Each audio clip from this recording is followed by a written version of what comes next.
दोस्तों yes bank की बात करें तो रिजल्ट के बाद काफ़ी दिन के बाद आज बहुत ही शानदार तेजी बनी है स्टॉक के अंदर। अब आप ये देख ही सकते हो कि इसके पीछे वजह यह है कि स्टॉक के अंदर काफ़ी ज़्यादा करेक्शन आ चुका है और एक तरह से 16 की प्राइस तो इसकी बहुत ही फेयर वैल्यू है। जिस हिसाब से इसका बिजनेस बढ़ा है, रिजल्ट काफ़ी अच्छा रहा है, तो उस हिसाब से इसकी प्राइस तो डेफिनेटली बढ़नी ही वाली है और निचले लेवल से लोग इस समय काफ़ी अच्छी खरीदारी भी कर रहे हैं। यहाँ पे एक बड़ी गुड न्यूज और निकल के आ रही है। यस बैंक ने एक लेटेस्ट एमओयू साइन किया है। क्या है ये एमओयू, उसको जानने की कोशिश करेंगे और क्या इस बैंक में इस समय निवेश का जरिया बनता है। वैसे तो इस स्टॉक ने लोगों को काफ़ी ज़्यादा मायूस किया, पिछले एक साल में इसकी कोई प्राइस बढ़ी नहीं है, लेकिन क्या ऐसी ही संभावना आगे बनेगी। लेकिन एक बात आपको ध्यान रखनी चाहिए कि ये पहली बार ऐसा नहीं हो रहा कि यस बैंक ने लोगों को मायूस किया। ऐसे बहुत सारे स्टॉक हैं जिसने लोगों को बहुत ज़्यादा मायूस किया, लेकिन वही स्टॉक फिर मल्टी बैगर भी बने। उदाहरण के लिए आप आईआरएफसी को ले सकते हैं। आईआरएफसी का स्टॉक जब से आईपीओ आया, लोगों को इसने बहुत ज़्यादा रुलाया। 25-26 का आईपीओ 20 तक चला गया और 20 से लेकर 25 के बीच में प्राइस 1.5 साल तक रही। बहुत ज़्यादा लोग परेशान हुए, लेकिन जब दौड़ने लगा तो वही 20 रुपीज़ का शेयर 92 तक चला गया। तो ये आपको ध्यान रखना है, इसलिए आपको इसमें सब्र के साथ बने रहना है। ऐसा ही सुजलॉन के साथ भी हुआ था। सुजलॉन का स्टॉक 8 रुपये के आसपास कम से कम 6 महीने तक रहा था और इसीलिए जब दौड़ने लगा तो आप देखते हो कि लगातार दौड़ रहा है। तो इसका समय भी आएगा और ये स्टॉक दौड़ेगा ज़रूर। अब यहाँ पे सबसे जो बड़ी बात है, क्या ये मौका सही है, खरीदारी कर लेनी चाहिए। लेकिन फ्रेंड उससे पहले अगर आप पहली बार हमारे चैनल पे आए तो चैनल को सब्सक्राइब कर दीजिए, एक बेल आइकॉन दबा दीजिए ताकि जब भी नया वीडियो बने पहला नोटिफिकेशन आपको मिले। वीडियो पसंद आए तो लाइक से जरूर कीजिए। चलो फ्रेंड्स वीडियो स्टार्ट करते हैं। मैं हूँ आपका दोस्त SB दवे और हमारे अपने चैनल ऑनलाइन कमाई में आपका बहुत बहुत स्वागत है। सबसे पहले अगर हम बाजार की बात करें तो आज BSE सेंसेक्स ने शानदार क्लोजिंग दी है 64,363 के स्तर पे, जहां पे 282 पॉइंट की शानदार तेजी थी, यानी 0.44% अपर क्लोजिंग दी है BSE सेंसेक्स ने। वैसे आज शुरुआत ही काफ़ी शानदार हुई थी और जहां से शुरुआत हुई उससे क्लोजिंग थोड़ी सी नीचे ही हुई है। निफ्टी बैंक में भी आज शानदार तेजी थी, 43,318 के स्तर पर देख सकते हो कि करीब 301 पॉइंट की शानदार तेजी थी, यानी 0.70% अपर रहा निफ्टी बैंक और इसका पॉजिटिव असर यस बैंक में देखने को मिला। अब यस बैंक के स्टॉक की शुरुआत 16.15 पर हुई, बिल्कुल शुरुआत पॉजिटिव हुई क्योंकि क्लोजिंग थी कल की 16.05 के आसपास। इंट्राडे में 16.65 का शानदार हाई बना, लो है वो 16.10 का है। तो ये देख सकते हो कि पूरे दिन में गिरावट तो नहीं हुई, तेजी काफ़ी अच्छी बनी, ऊपर के लेवल से कुछ प्रॉफिट बुकिंग भी आई। अंत में क्लोजिंग 16.40 के आसपास रही, जहाँ पे 2.18% की तेजी बनी। तो कुल मिला के बहुत ही शानदार प्रदर्शन रहा आज का। वैसे इस स्टॉक ने पिछले एक साल में कोई खास प्रदर्शन नहीं किया है। आप देख सकते हो कि एक साल पहले भी इसकी प्राइस वहीं पर थी जहाँ पे इस समय 16.45 के आसपास स्टॉक था 4 नवंबर 2022 को। तो पिछले एक साल में जिसने भी इन्वेस्टमेंट किया होगा उसको कुछ भी नहीं मिला, यहाँ पे प्रॉफिट नहीं हुआ है, वैसे लॉस भी नहीं हुआ। ये समझ सकते हो उनका इन्वेस्टमेंट रुका हुआ है। 6 मंथ की बात करें तो भी स्टॉक लगभग वहीं पे है। ये बात अलग है कि 2% की आपको तेजी देखने को मिलेगी। 16.05 के आसपास स्टॉक था, तो एक तरह से देख तो इसमें एक ठहराव सा आ गया। अब यहाँ पे अगर 1 मंथ की भी बात करें तो स्टॉक आपको यहाँ पे आपको 4% की गिरावट दिखाई देगा क्योंकि 17 के आसपास था। कुल मिला के देख लो कि 16-17 के आसपास स्टॉक ने बहुत सारा सफ़र तय किया है, एक नई तेज़ी के लिए तैयार हो रहा है स्टॉक। आज वॉल्यूम भी काफ़ी अच्छा रहा।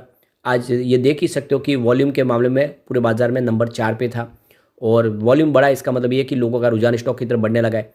अब बाजार के लिए एक अच्छी गुड न्यूज़ ये है कि FI की बिकवाली बहुत कम हो चुकी है। वैसे आज वो बिकवाल थे लेकिन अमाउंट बहुत कम थी। आज FI ने बाजार में 7,739 करोड़ का नया इन्वेस्टमेंट किया, सामने उन्होंने 7,751 करोड़ की बिकवाली की। तो उनकी जो बिकवाली का आंकड़ा निकल गया वो मात्र 12 करोड़ का ही है। तो ये अच्छी बात है कि बिकवाली धीरे धीरे थम रही है। वैसे इस महीने में 3 ट्रेडिंग सेशन में उन्होंने 3,064 करोड़ का माल तो बेचा है, लेकिन देख सकते हो कि अमाउंट धीरे धीरे कम हो रहा है क्योंकि पहले दिन 1,800 करोड़ के आसपास माल बेचा, फिर 2 नवंबर को उन्होंने 1,200 करोड़ की बिकवाली की, आज उन्होंने 12 करोड़ की ही बिकवाली की है। ये एक तरह से राहत मिल सकती है बाजार को अगर FI बाजार में लौट आते हैं। आज DI ने बाजार को संभाला है। आज DI ने 7,930 करोड़ का नया इन्वेस्टमेंट किया, सामने 7,530 करोड़ की बिकवाली की। तो उनकी जो खरीदारी का आंकड़ा है वो 402 करोड़ पॉजिटिव है और इस महीने में उन्होंने करीब 1,800 करोड़ का माल खरीदा है, लेकिन उनकी खरीदारी के सामने बिकवाली FI की अभी भी ज़्यादा बनी हुई है। तो यहाँ पे बहुत बड़ी गुड न्यूज़ निकल के आ रही है। यस बैंक ने एक MOU साइन किया है क्लाउड AC इंडिया के साथ में। अब इस क्लाउड बेस्ड कंपनी के साथ में ये MOU साइन करने का मतलब यह है कि एक एडवांस और डिजिटल नई टेक्नोलॉजी के साथ में यस बैंक अब लोगों के सामने रूबरू होंगे ऑलरेडी देखें तो यस बैंक डिजिटल टेक्नोलॉजी में दूसरी बैंकों को पीछे पछाड़ चुके हैं, और इसका उदाहरण यही है कि जो भी इंडिया में डिजिटल ट्रांजैक्शन होते हैं उसमें हर 3 में से एक digital transaction, UPI transaction yes bank के माध्यम से होता है। तो इस टेक्नोलॉजी में वो सबसे आगे, और अब इन्होंने एक जो नया एमओयू साइन किया है, क्लाउड बेस्ड जो सर्विस है, एक लेटेस्ट टेक्नोलॉजी अब अपने कस्टमर के लिए लाने जा रहे हैं, और इसके लिए इन्होंने बिजनेस टाइप कर लिया है एक बड़ी क्लाउड बेस्ड कंपनी के साथ में। तो यस बैंक अपने बड़े बड़े जो कॉर्पोरेट जो बिजनेस हाउसेज है, स्टार्टअप्स है, इंटरप्राइजेस है, उनके लिए एक लेटेस्ट अब सर्विस प्रोवाइड करेगी। इस क्लाउड बेस्ड सर्विस के माध्यम से देखें तो लोगों को जो उनके अकाउंट है ज़्यादा से ज़्यादा सिक्योर कर पाएंगे, उनके लिए सुलभ और आसान डिजिटल टेक्नोलॉजी उनको मुहैया कर पाएंगे, और इसका सीधा फ़ायदा इनके कस्टमर को भी होगा, जिससे कस्टमर बेस भी उनका बढ़ेगा। अब यस बैंक इस क्लाउड पार्टनरशिप के बाद में और एक नई टेक्नोलॉजी अपने कस्टमर के सामने लाएंगे, और जो ऑनलाइन प्लेटफॉर्म है उसको और इजी और अच्छा एडवांस कर पाएंगे। उसके सामने सारे नए फीचर ऐड हो जाएंगे, सिक्योरिटी बेस्ड सारी की सारी सुविधाएं मिलेगी, क्योंकि इस समय सबसे बड़ा साइबर थ्रेट का प्रॉब्लम होता है। कस्टमर के बैंक अकाउंट हैक हो जाते हैं, पैसे वहां से निकाले जाते हैं। इसी को लेकर ये क्लाउड बेस्ड जो एमओयू साइन किया है, जिससे यस बैंक का जो अकाउंट है और सिक्योर हो जाएगा, सेफ हो जाएगा, जिससे कस्टमर को और ज़्यादा बेनिफिट होगा यस बैंक में अकाउंट खोलने में। अब इस पार्टनरशिप के मौके पर देखें तो मिस्टर संजय रॉय जो कंट्री हेड है यस बैंक के फ्री बेस्ड प्रोडक्ट और सर्विस एक्सपीरियंस, उनका कहना है कि यस बैंक ने एक नई शुरुआत की है। अब यस बैंक अपने कस्टमर को क्लाउड बेस्ड सर्विस प्रोवाइड करेगी, जिसके माध्यम से कस्टमर एक शानदार सर्विस का अनुभव करेगा, उनको वो सारी फैसिलिटी मिलेगी जो अब तक नहीं मिल रही थी, और इसीलिए इस पार्टनरशिप को हमने किया है। तो कुल मिला के यस बैंक एक नए ज़माने की बैंक बनने को बिल्कुल तैयार है। आने वाले समय इसका फ़ायदा यस बैंक के बिजनेस को होगा, और यस बैंक का बिजनेस बिल्कुल तरक्की पर आता हुआ दिखाई देगा। अब इस बार का अगर हम रिजल्ट देखें तो बहुत ही बेहतर रहा है। रिजल्ट में हमने देखा है कि काफ़ी अच्छे उत्साहवर्धक आंकड़े रहे। अगर रेवेन्यू देखें सितंबर में 2.68 थाउजेंड करोड़ के आसपास है, जहाँ पे 12.62% की ईयर ऑन ईयर बेसिस पे ज़बरदस्त इजाफा हुआ है।